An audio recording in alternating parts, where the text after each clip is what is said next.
Good morning. Thank you for joining us today. My name is Hannah Booth and I'm the Communications Manager here at MorePay.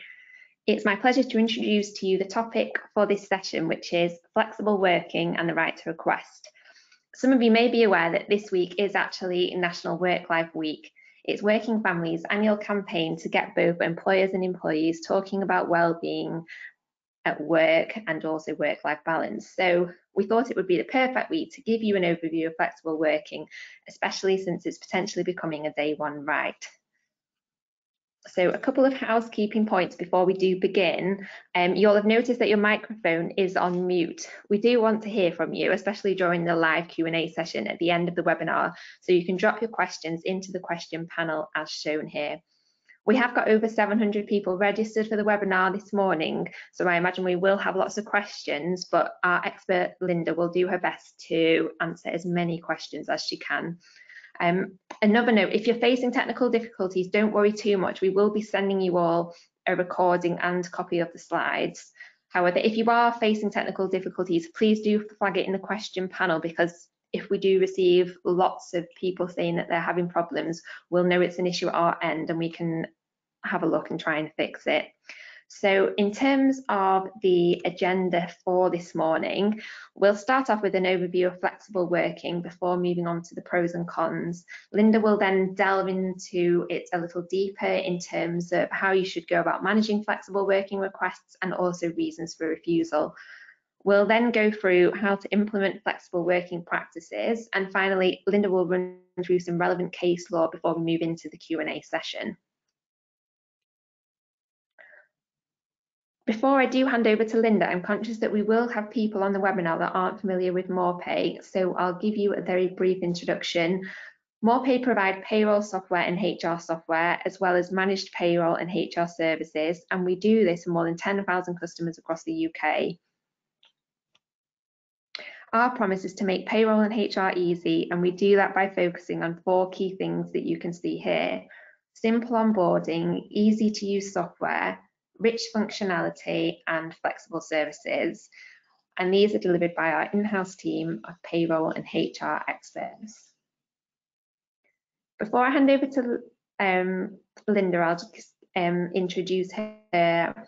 If you've attended our webinars in the past, then you'll probably know Linda well. She's worked in HR for over 18 years, and of course she's CIPD qualified. And at MorePay, she is our HR advice line team leader. So I'll now hand over to Linda to get started on today's webinar, Flexible Working and the Right to Request. Thank you, Linda. Morning, everyone. Welcome to today's webinar. I'm going to give you, as Hannah just said, an overview of flexible working and just some advice about how to implement it within your workplace. So if we just move on to the first slide. Okay, so what is flexible working? We get this quite often, that people are not always sure what flexible working is.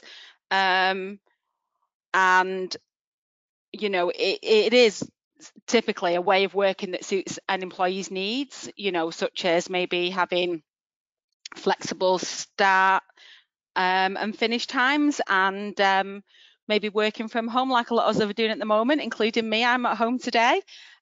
So it's important to know as well, there's a confusion about who can apply for flexible working, and basically it's everyone. It's all employees. They have a legal right to request flexible working, so it's not just parents and carers. Interestingly, there was a law changed a few years ago where we got an ACAS code of practice, and it was extended to everyone. The rule is that the employee must at the moment have worked for the same employer for 26 weeks to make that request. But any changes that arise from it are a permanent change to terms and conditions of the employee's contract. So it's quite important that we get it right. So under that process, an employee needs to make the request in writing. They can only request one in any 12-month period. And you as an employer must consider the request seriously and complete the whole process, including any appeal, within 3 months. So the process itself was simplified quite a few years ago, and as long as we deal with it within 3 months, then we would be within the law. It used to be do this by 14 days and this by 28, but yeah, it's been simplified so that we just have to deal with the entire thing within 3 months. Okay, moving on. So here are some examples of flexible working. Like I said, there's a lot of confusion of what flexible working is, and it can be part-time working. So the standard or normal full-time contract can be 37.5 hours or 40 hours sometimes. And in this case, it may mean that they want to go down and work less hours. People may want to work from home for all of part of the week. Is the big buzzword at the moment is hybrid working, and that is a mix of working from home and from an office or a place of work. So working from home might form part of a flexible working agreement. There's also the possibility of people sharing a job. You know, maybe have people that still want to do the same job, but maybe want to share it with somebody else so that they don't have the same pressures. Some people want to work compressed hours, so maybe work longer days, Monday to Thursday, so still work the full 37.5 hours and cut the amount of days down, so maybe don't work a full day on a Friday, maybe finish at 12 on a Friday. Some people do that. There can also be not even a reduction in time, but basically a flexi time, so that, you know, people can pick and choose when they work as long as they work core hours. Some businesses say, you know, the core hours are between 10 and 2, and as long as you do your full day's work, that your work can be managed around that. So yeah, some people can choose to work flexi time. And then there also is the opportunity to work annualized hours. So where that normally applies to people who maybe have got children and don't want to work during school holidays. So they have the flexibility to say, right, this is the number of hours I'm going to do in a year. And then you and the employee can come up with an agreement to how that best suits them and the business. So they're all like primary examples of flexible working. But it would just meet the needs of the business, whatever meets the needs of the business. Moving on. So we're going to go through the pros and cons. So some of the benefits of flexible working. A big thing is it can aid in recruitment. It can help you attract and retain more diverse talent. It gives people a better work-life balance and is often more appealing to the employees than salary. So it can reduce recruitment and turnover costs, because some people just want to work from home, and that is a big thing for them. And if you can do it, then maybe consider it. It can increase engagement. Employees that benefit from flexible working arrangements are more likely to work harder and maybe increase their output. And happier staff generally leads to a more engaged and productive workflows. It can aid in mental health because you've got a better balance of home and work commitments, which can aid concentration during working hours. And it is proven to improve mental health, reducing stress and fatigue that could lead to underperformance. And then it could allow employees to play to their strengths. It means that they can work when they're most productive in the day. So some people are really morning people and some people just aren't. So that can have a really good impact on the business. It can also reduce absence and lateness. Like I say, some people just are not morning people. So maybe that's something that we can consider when looking at one of these requests, because if they work more productively in an evening, why not, if it meets the needs of the business? So yeah, there are lots of benefits for flexible working. So let's look at some of the cons potentially. If we move on. So sometimes it can be impractical to allow flexible working in some industries and environments. You know, it may impact on some departments more than others. So if you've got a customer facing team and you need somebody sat maybe on a reception desk all day, and there needs to be a rota, that it's not always going to be practical to allow somebody to work the hours that suit them. It can be challenging for line managers to manage flexible working. For example, if they work from home, there may be a lack of control and visibility over the work that they take. You know, we don't always know when we can't see people in front of us what they're doing. So we have to have a productive way of working and be able to monitor and support them and make sure they're doing the right thing for the business before we allow that.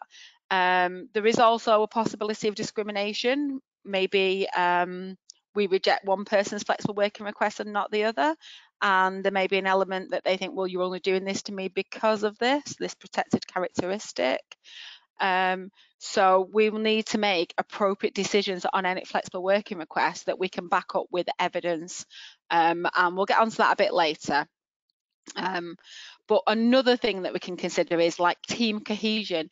It's really great to have a team that works together, and sometimes with flexible working, especially if you're all working in different places, it can affect this because we haven't always got the necessary contacts between a team, and it can also lead potentially to difficulties in contacting some members of the team if they are not as on the ball as others, and that can obviously have a negative impact on maybe any projects or any pieces of work that you need out, because if you're working in a silo on your own and you're not quite sure what's going on for the rest of the team, I'm not saying you're not working, but what I'm saying is I don't know what you're doing and I need you to do this now. So that can have a problem when you're working remotely. But you know, these are the things that we need to take into account when we're considering requests. Moving on to the next slide. So how do we manage these requests? We need to deal with them in a reasonable manner. So what that normally looks like is having a meeting with the employee to discuss the request. We need to think about the advantages and disadvantages of the application, and then we need to offer an appeal process. It's good practice to allow them to be accompanied in the meetings, and you know, if we as an employer don't handle the request in a reasonable manner, the employee can make a employment tribunal claim, as we've seen recently in the media. It's been a huge thing with huge awards being paid. So it's really important that we do handle it in a fair and consistent manner. Okay, moving on. So we hear a lot on the advice line about the reason for a refusal for a flexible working request, and we need to be clear on what is a fair and reasonable reason for refusing it. If I had a pound for the amount of times that people say to me, oh, it's not fair on everyone else, you know, if we give them, that isn't a fair and reasonable reason for rejecting a flexible working request, and I would be a rich woman, to be fair. Unfortunately, I don't get a pound for every time that's said to me, and instead we as a service support clients through a fair, consistent process to achieve not only the best thing for the business but also the best thing for the employee as well. We try and deal with that, but if unfortunately we have to reject a request, the legal reasons that we can deny that request is the burden of additional costs. Now, this is a big topic. People will say, oh, well, if I've got to get somebody else in to work the hours they're not doing, well, that's going to cost me more. But actually, think about it logically, you would already be paying that employee anyway. So that burden of additional cost has to be more than just bringing the cost of recruitment, a one-off cost of recruitment. It would have to be quite a significant thing. And the burden of additional costs, also, you consider the size of your business and the actual cost it's going to put on the business. And if you're quite a small entity and that cost is a significant cost, then maybe you could use that to justify it. But you've just got to be careful with burden of additional costs, because the one-off recruitment cost wouldn't be a reason to reject a flexible working request. And not only that, covering hours that you would have been paying for anyway, again, wouldn't be a reasonable reason for rejecting the request. Okay. Another fair reason is an inability to reorganise work amongst existing staff. If you think that's something that is going to be your reason for rejection, it's worth maybe doing a fair and thorough process first, speaking to everyone and minuting conversations just to support your rejection or your potential rejection. It's not enough to say, well, I know Bob, and Bob doesn't like working an hour extra in the morning, so I've got to reject the other request because Bob, I know Bob won't do that. That's not enough. You need to go a step further and speak to Bob and check, well, you know, your colleague wants to finish work maybe an hour earlier. Are you happy to pick up that hour for them? And if Bob then says no, then fair enough, you've got the evidence to support it. So it's really important that you do your groundwork before just going back and rejecting. Again, the inability to recruit additional staff is a potential fair reason, and that is self-explanatory. So you've got your adverts out there in the job centre wherever you recruit for your candidates, and if you're not getting any interest and you've not had any candidates, then that should be easy to evidence. A detrimental impact on quality is another fair reason. So maybe you're a manager and you need to just do quality checks and make sure everything's going shipshape and Bristol fashion, and you don't want to be around at the time when the checks need to be done, and that could be a reason for rejection. So if it's going to have a detrimental impact on quality, then you can potentially reject it. Again, a detrimental impact on performance, it should be evidential, and you should be able to, if it is, you should be able to prove that in one way or another, depending on your business. That is another potential fair reason for rejection. A detrimental impact on the ability to meet customer demand. So, i.e., as I said before, maybe a receptionist, and maybe your busiest times are between a certain number of hours and somebody doesn't want to work them hours, then that should be a potential fair reason for rejection. Insufficient work for the periods the employee proposes to work. We do see this as a fair reason, and actually this can come up quite often, where somebody maybe wants to work hours where the service actually isn't required. So I once had a manager of a nursery want to work, I think it was about 2 hours every day before the nursery opened, and then not work Fridays. And in that case, the reason we did reject it, because we didn't have work for her for them 2 hours every day, and we did need her to work a Friday. So yeah, that is generally evidential. And then also we could reject it because maybe we've got a planned structural change to the business. So maybe we're going to do something already which is going to change somebody's requirement for work. So I've got actually an example at the moment where I have 2 people that do the same role, and one of them has got some reasonable adjustments needed to be made, but we're looking at reducing down to 1 head. So we've got this planned change in the business where we don't have work for 2 people, but then these people need to work together because one of the people can't work alone. So they want to work flexibly and reduce down their hours, but they also need to work with somebody. So we're making this structural change, so this is going to affect their flexible working request. And again, it is a potentially fair and reasonable reason to reject a request. Oops. Moving on to the next slide. So implementing a policy. So it's always good to have a policy to back up what you're doing as a business. We've put together some recommendations for implementing a policy and what to consider when you're doing it. So think about what can you accommodate as a business? What would the employee's eligibility need to be, i.e. at the moment you need to work for a company for 26 weeks before you make a request. Maybe you want to introduce a day 1 right, or maybe there is something about the role that you need to consider. so that they can then have the eligibility to apply for flexible working. How employees need to make the request, so whether you have your own form, whether you will accept an email, you think about what you want to put in place to support you with this policy or process.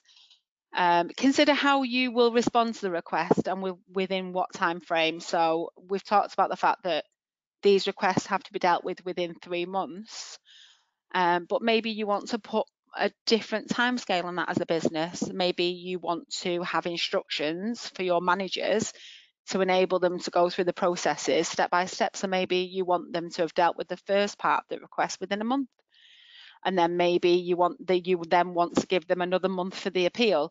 Think about what suits your business and your needs. You also need to consider the grounds for refusing the request. I'm mixing my request and refuse up at the moment. So think about the grounds for refusing the request.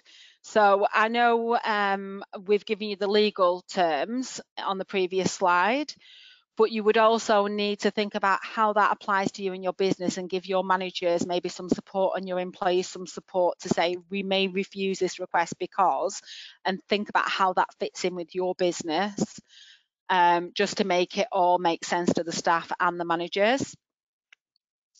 You need to advise them of the appeals process. So what would they expect as part of a process for an appeal? Explain that you would have had maybe a particular manager that would deal with one part of your request, and then it would go up the hierarchy for the appeal. So just put that in your policy to allow the employees to understand, where do I go now? I'm not happy. What's the next step? And then also, this is a really interesting one as well, is that if you're not sure on your grounds for refusal, so if you think, oh, I don't think it's going to work, but I'm not 100% sure and I can't evidence it, have a trial period. Allow for trial periods in your policy. It always helps to understand how things are going to work in practice. And if you can measure what's going on during this trial period, then that will give you better grounds maybe for refusing the request, or maybe it will prove that things do work and keep your workforce happy. You've also got to detail the changes. So like we said on one of the earlier slides, it's a permanent change to your terms and conditions, and you can only make one request in 12 months. So you need to make it clear in your policy that it is a change to the employment contract. And as per all policies, you should communicate this effectively, so so you know what the actual policy is. You don't want somebody coming to you and saying, well, I don't know how to do this. It should be clear, it should be forefront, it should be part of your normal pack of policies that employees can get their hands on, whether you've got an intranet, whether you have a staff room where it can be paper copy, can be maybe you've emailed it out to all your staff. Just think about how you're going to communicate it and where it's going to be able to be accessed if people forget. So it's always good to have a place that you keep all these so that everyone knows where to access them. Okay, moving on. Okay, so as Hannah mentioned earlier, there is lots of talk about flexible working being a day one right, and the government are really considering this. At the moment, it is a European right. It's a European legislation change, but the UK government and other prominent bodies, i.e. the CIPD, are saying, why don't we have it as a day one right? Why not? Why does somebody have to wait 26 weeks to apply for flexible working? We've all worked from home in the last 12 months at one time or another, if possible. So, why not make it a day one right? It seems to have worked, or it has worked for some businesses. So maybe we want to consider allowing it from day one rather than making them wait, which, as we've discussed earlier, can have really good benefits, attracting candidates and, making it a happier place to work. I'm moving on to the next slide.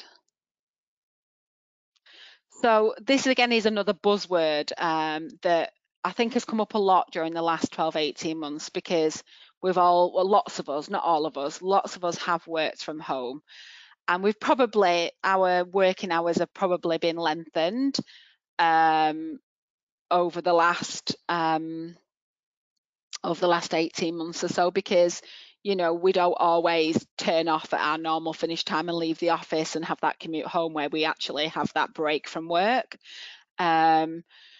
Where at the moment, maybe we finish at 4:30, but maybe we're still just doing bits at 5:30, and then it continues. So it's worth thinking about this European right to disconnect, and thinking about how you manage that within your business and how it affects your flexible working staff, because we don't want people to burn out. We don't want people to, work longer than they should be working. So we should think about how this is going to affect us and our staff if we allow them to work flexibly, if we allow more working from home, and make sure that this right to disconnect, this right to finish work and then move to your home life, which, like I say, a lot of us have struggled with maybe in the last 12 to 18 months, because there's no clear separation between workplace and home when you are working from home. It doesn't always apply to people at home working. It also can apply to people that are in the office and then tootle off home and then turn the laptop on again. So it's just something to bear in mind. Think about how it affects your workplace and appropriate ways of dealing with this right to disconnect, this right to put your work to one side and then focus on your home life and your personal life. So maybe you should give this some consideration before implementing a flexible working policy, and also agreeing to people working from home. We need to put barriers up to stop people overworking, or maybe even to stop presenteeism, too many people in the office for longer hours as well, on the flip side of it. So yeah, the right to disconnect is a really important thing, and we really should give it some consideration. And moving on. Okay, so like I say, given the pandemic, we have seen a change in the approach, and 86% of employers feel that line managers have started to maybe look at people and what they're actually doing, the quality of work rather than the amount of work. Because we generally would focus on quality rather than quantity. I know in some businesses it is about the quantity, but some companies feel that we should focus on quality over quantity, and maybe the amount of hours, maybe it's better to have somebody doing great work for 30 hours a week than doing not so great work for 60 hours a week. So just be mindful of this when you're imposing any policies or procedures. Flexible working arrangements can also empower people to have greater control over the work-life balance as well. So it can give this positive effect on well-being, and performance can improve as a result of that. But it's worth considering, it's worth putting plans in place to see if this flexible working actually does have a positive impact on your business. I'm moving on. So I made reference to this earlier on. I think the reason why flexible working is on the tip of everyone's tongue at the moment is because major case law has been put out there that it's set the stall and said, well, actually, if you don't allow me to apply for flexible working, you're going to face a massive award at tribunal. So it's important to look at case law and what the learnings are from that case law. Now, I'm not going to go into the actual case in too much detail, but I am going to just cover off a few cases and just what the learnings are from these cases, to enable us to think about what we're going to do as a business and how we're going to apply this case law to our own examples of applications for flexible working. So in Whiteman and CPS Interiors and others, the tribunal made it clear that there is no right to work flexibly. there's a right to request, and it is two very different things. The legal right is to request flexible working, but it is up to the business how they run the business and whether we accept the flexible working request. We just need to be wary of anything that's potentially discriminatory. And as long as we can evidence what are them fair reasons for rejection, I like to look at maybe more than one if possible, if we are going to reject it, even with, especially if we're not considering a trial. So yeah, with the learnings from this is that you've got a right to apply, but there is actually no legal right to work flexibly. In British Airways versus Starmer, employees must be able to justify refusing to allow a woman returning from maternity leave to move from part-time working. So in this case in particular, the employee's decision to refuse the employee request to halve her hours was found to be unjustifiable. And this can go to some of the discussions we had earlier in relation to the right to reject and what them reasonable rights are to reject, because if somebody maybe is looking to reduce hours down and we say, oh, well, we've got to pay somebody, we've got to do this, we've got to do that, maybe have two people trained to do the same job, that potentially is not a reasonable right to reject.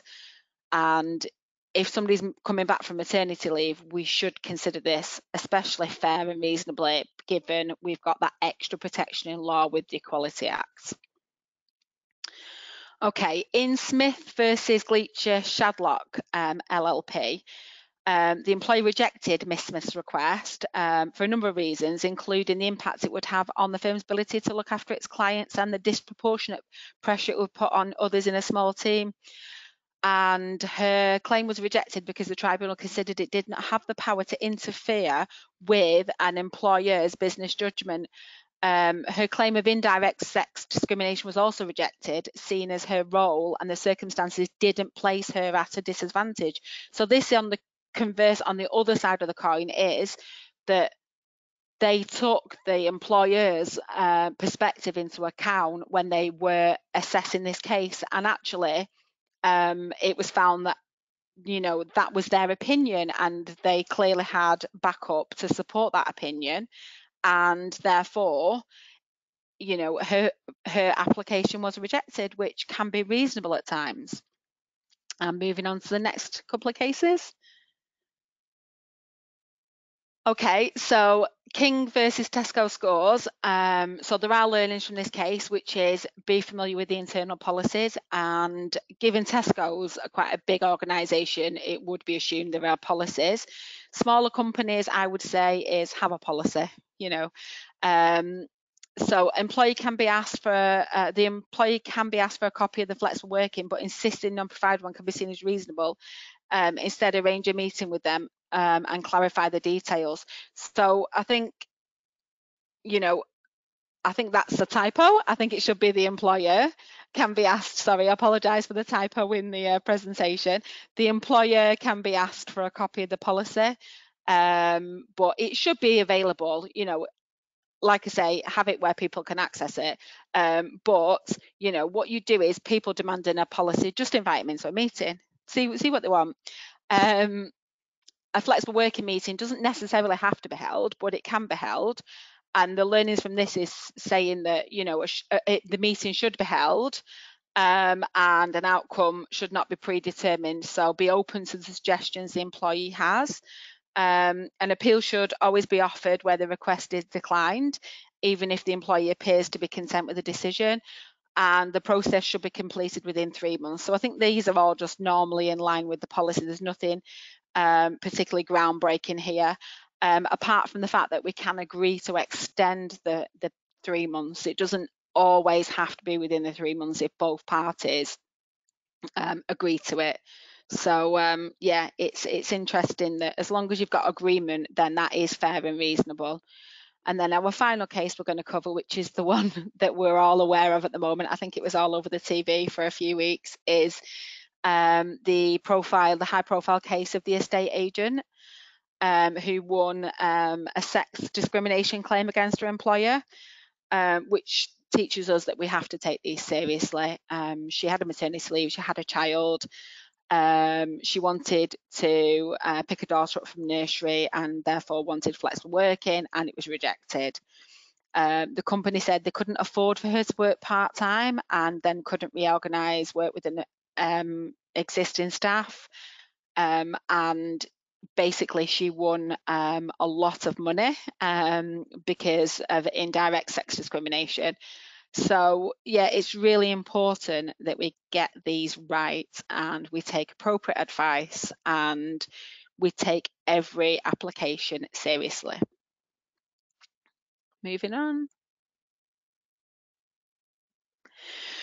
So just to summarise what we've discussed today, flexible working has got benefits, better work-life balance, help reduce stress.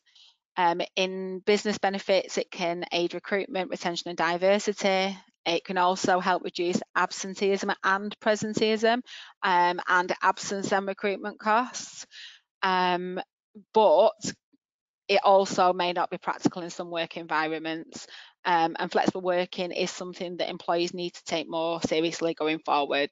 Like I say, that huge high profile case has just made it even more important for us to take these requests seriously. Okay. Brilliant. Thank you, Linda. We'll now move into the Q&A session. So we have received a few questions so far, but please continue to drop your questions into the question box. So the first question we've received is, can an employee request flexible working if their probation period has been extended? They've worked 26 weeks, but their probation has been extended for a further period of time. Yeah, there's nothing to stop them making the request. They've got a legal right to request once they hit that 26-week service point, whether they're in the probation or not. Thank you, Linda. And the next question we've received is, does an employee have to give a reason as to why they want to work flexibly? Well, I suppose not really, but if they don't give a reason and we reject it after well, we would have a meeting with them anyway and try and delve into it. But if they're refusing to give a reason, then I suppose the risk is not great because there's no reason for it. I just don't want to work Fridays. Well, that's, for me, if you need your employees to work a Friday, if the fact that I just don't want to work Fridays anymore because I go out on a Thursday night and play poker, then, and I don't want to get up for work on a Friday morning, then potentially no, if you need them to work the Friday.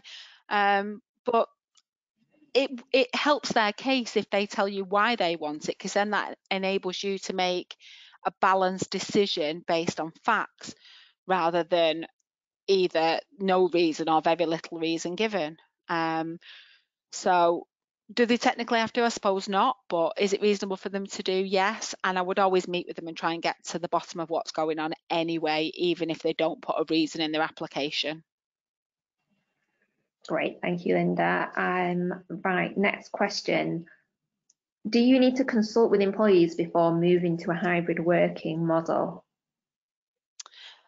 I would always speak to my staff and see how interested they would be in adopting a hybrid working approach, because some people, for their own reasons, maybe their own mental health, or maybe it's just not practical for them to work from home. Maybe they've got, children that are running around and causing disruption. Maybe the house isn't just set up for them to work from home. So I would generally speak to your staff and try and engage with them before just automatically moving to a hybrid working model. However, it can become a permanent change to terms and conditions. So when that happens, then, and if you're pushing it as an employer rather than it coming from the employee, I would just be careful, because people have been stuck in a house for a long time and may just not want to be stuck in the house anymore, and that might cause mental health issues. So we just try and be careful when we're implementing a big change like that, that we don't just bring something in that might have a detrimental impact on somebody. So I would try and speak to all staff and get engagement before introducing anything, just to avoid them risks. Great, thank you, Linda. Moving on to the next question. So the question is, if we have already granted a flexible working request for a staff member and another staff member asks for the same, are we able to decline the request because we're unable to support both requests within the same department? Potentially. I would need a bit more detail, so maybe give us a call on the advice line if you're a client.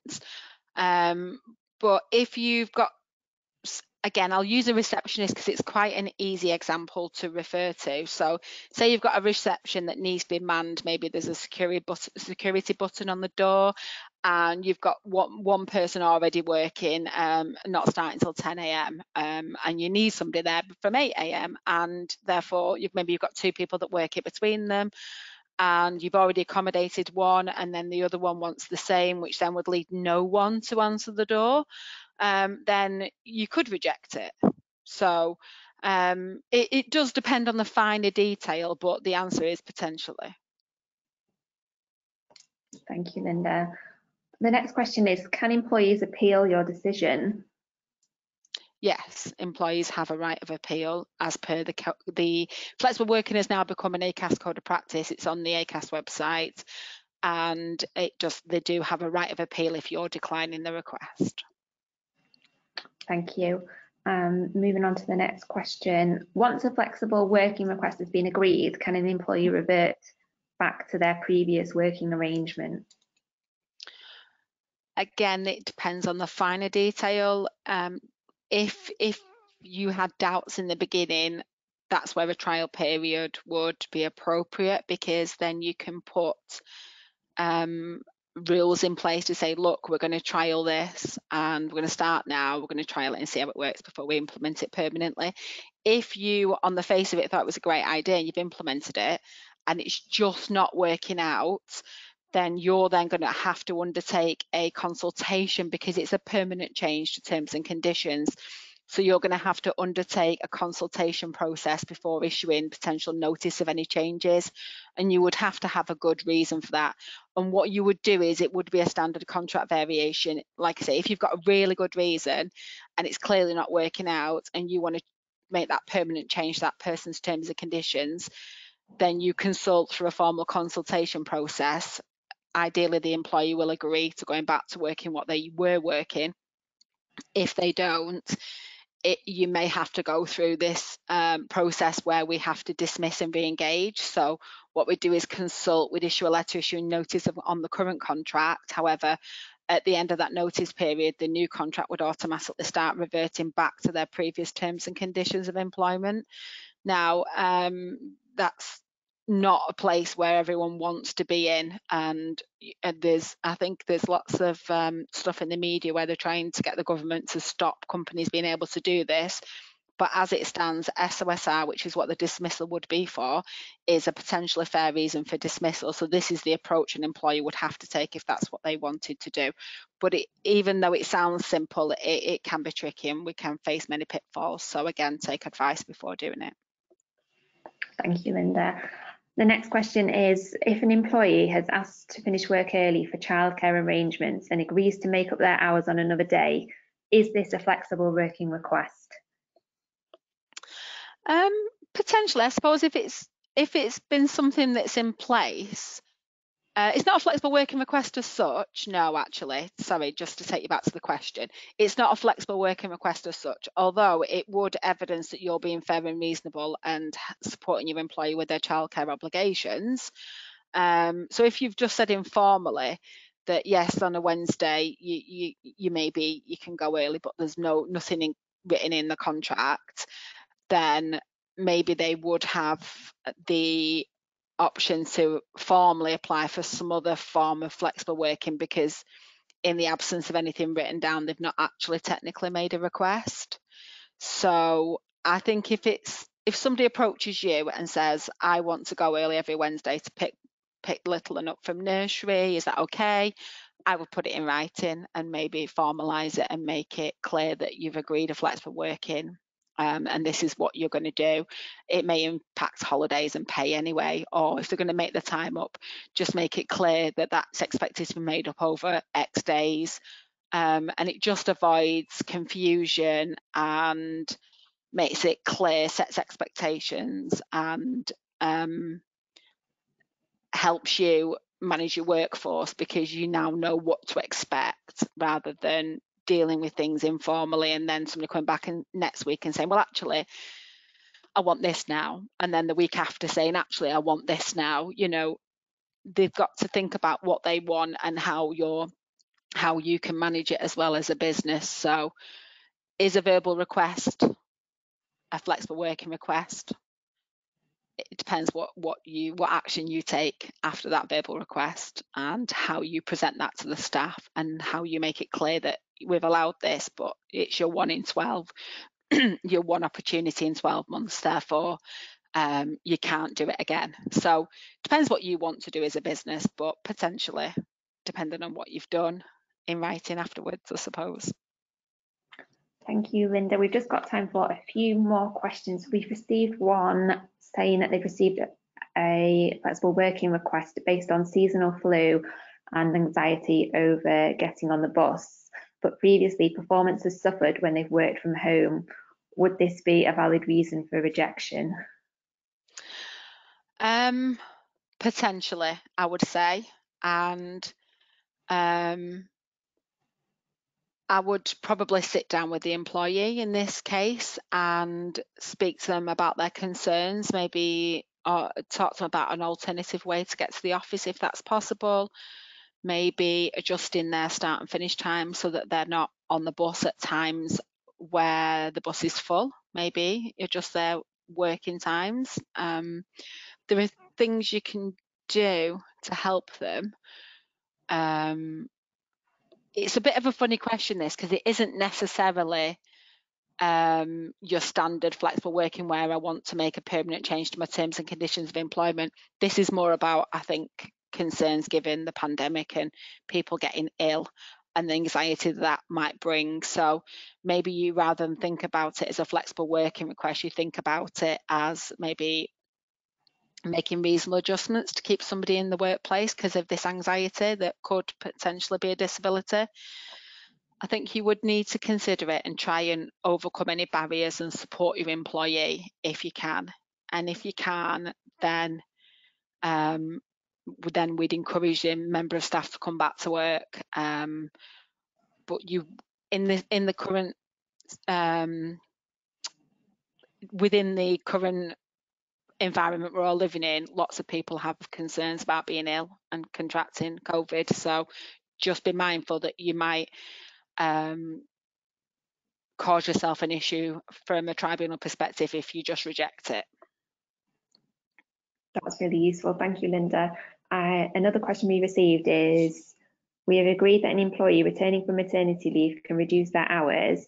However, they are taking annual leave after the maternity leave finishes. Does the new agreement come into effect at the end of maternity leave or at the end of annual leave, or does it not really matter?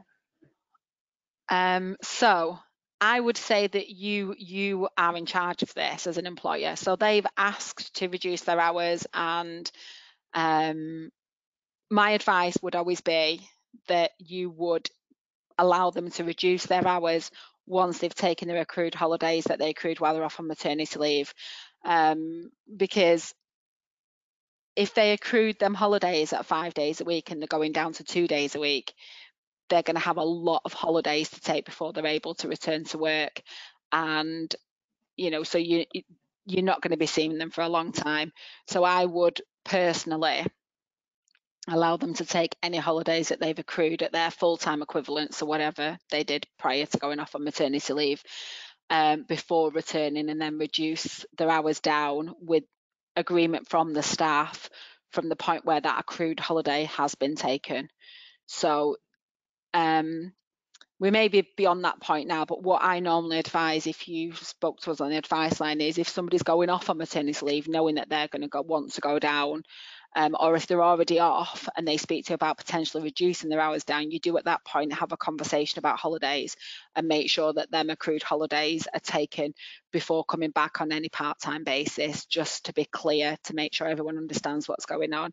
And another way of dealing with that would be that instead of actually reducing their hours down from the point they return from maternity leave, what you could do is you could, so they'll still be paid a full-time salary, but you would just process the days that they're not working as holidays for an agreed period of time before they actually start getting paid the reduced hours. So to make it clear, say they worked Monday to Friday, they have a full year's worth of holidays, so that they then take, and they want to go to just working Mondays and Tuesdays, that they would still be, their contract still would be 5 days a week for an agreed period of time.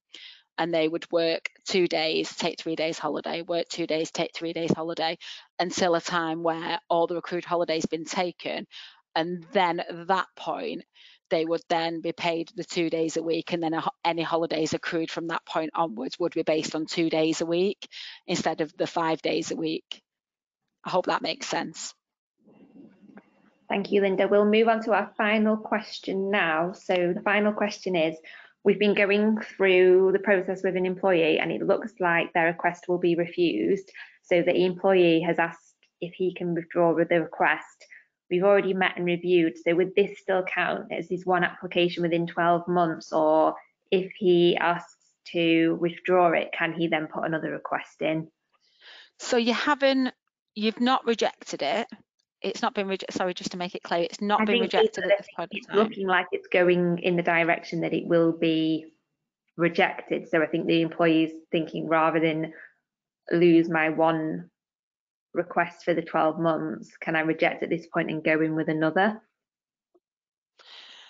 You can only make one request. It's not that you can only have one rejection. So I suppose if you look at it on the face of it, they have made the request and you spent the time working through the request. I suppose if they've just saying to you, oh, I've changed my mind, and then you're happy to say, okay, then you're happy to agree the withdrawal of the request, then they then haven't made the request because you've agreed a withdrawal. So I suppose it's a bit of a grey area. You've not rejected, but you have put a lot of work into it. They have made the request, so I think it's up for discussion, I would say. I'd probably want to know a bit more about the case, but I would say it's up for discussion.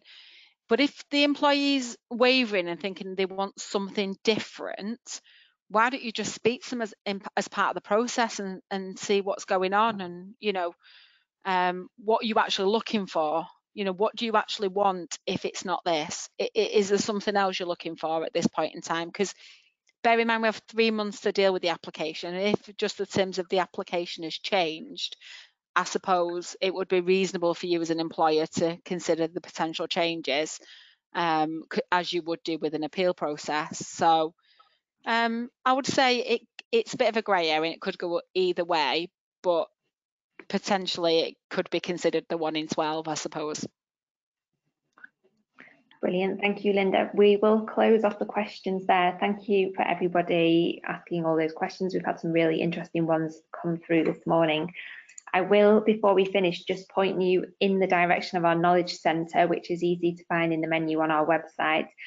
It's packed with lots of helpful resources. There's a whole host of guides, white papers. We feature our webinars on there. It's all free to download. So if you haven't already had a look there, please do so.